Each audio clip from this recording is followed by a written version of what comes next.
स्वागत है आपका आपके अपने यूट्यूब चैनल एजुकेशन जगत में। दोस्तों अभी एक बहुत बड़ी खबर आ रही है कि बहुत से अभ्यर्थी ऐसे हैं, लगभग आधा दर्जन, जिनका नियोजन रद्द हो सकता है। ये उन अभ्यर्थियों के लिए है जिन अभ्यर्थियों ने बिहार से बाहर से बीटीसी यानी यूपी से बीटीसी किया है और बिहार में आरक्षित श्रेणी को छोड़कर एससी, एसटी या ओबीसी सीट पर काउंसलिंग करवाया है और चयनित हुए हैं। इन अभ्यर्थियों की जो नौकरी है वो जा सकती है, यानी उनका जो चयन है वो रद्द किया जा सकता है। वो बिहार में शिक्षक नहीं बन सकते हैं। यानी जिन्होंने यूपी से बीटीसी की इसका सर्टिफिकेट लिया है वो सिर्फ बिहार में सामान्य कैटेगरी, सामान्य की सीट पर यानी जनरल की सीट पर, युवा की सीट पर ही चयनित हो सकते हैं। वो आरक्षित श्रेणी में चयनित नहीं हो सकते। ये देख सकते हैं, हेडलाइन है, शिक्षक के आधा दर्जन अभ्यर्थियों के नियोजन पर लटकी तलवार। मामला यही है जो मैंने आपको बताया। दे सकते हैं, डीपीओ स्थापना ने कहा विभाग से मार्गदर्शन मिलने पर जांच की कार्रवाई की जाएगी। अगर शिक्षा विभाग को डीपीओ ने लेटर भेजा है, शिक्षा विभाग अगर इस पर कार्यवाही करने का आदेश दे देता है तो इस पर कार्यवाही किया जाएगा और लगभग आधा दर्जन जो अभ्यर्थी हैं जिन्होंने बाहर से बीटीसी किया है यानी यूपी से बीटीसी किया है, उनका जो काउंसलिंग है रद्द किया जा सकता है। यानी जो चयनित है वो उनको बाहर निकाला जा सकता है। वो जो यूपी से जिन्होंने बीटीसी किया है वो टीचर नहीं बन सकते हैं। ये पूरी खबर यही लिखा हुआ है इसमें।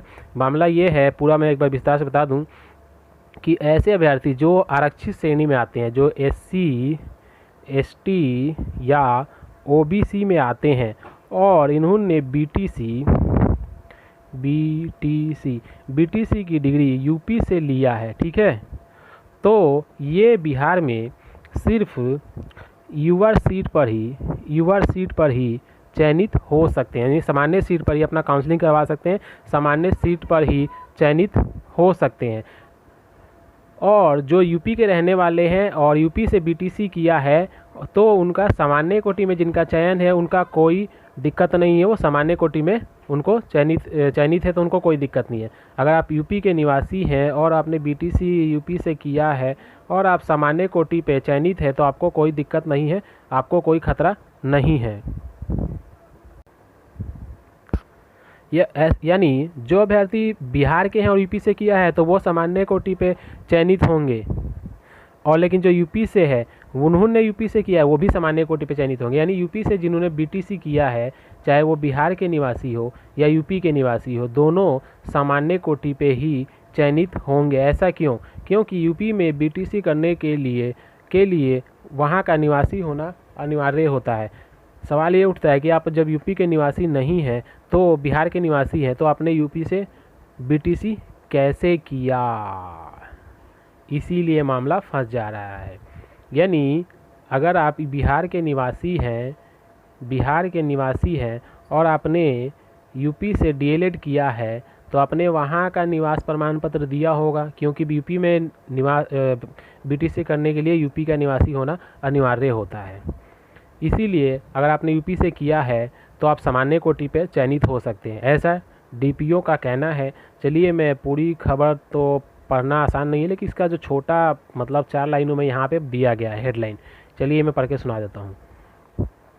शिक्षा विभाग से मिली जानकारी के अनुसार उत्तर प्रदेश से बीटीसी करने वाले अभ्यर्थियों को उत्तर प्रदेश का निवासी होना जरूरी होता है। इसीलिए उत्तर प्रदेश से बीटीसी डिग्रीधारी अभ्यर्थी बिहार में अनारक्षित सीट पर नियोजन करा सकते हैं। लेकिन कैमूर जिले में शिक्षक नियोजन के छठे चरण में यूपी से बीटीसी प्राप्त करने वाले आधा दर्जन अभ्यर्थी का नियोजन आरक्षित सीट पर हुआ है, जो नियमावली के तहत गलत है। यानी आप अगर बिहार के रहने वाले हैं और आपने यूपी से डीएलएड किया, बीटीसी किया है तो आप अनारक्षित सीट पर ही चयनित हो सकते हैं। यूपी के हैं और आपने बीटीसी यूपी से किया है तो भी आप अनारक्षित श्रेणी पे चयनित हो सकते हैं।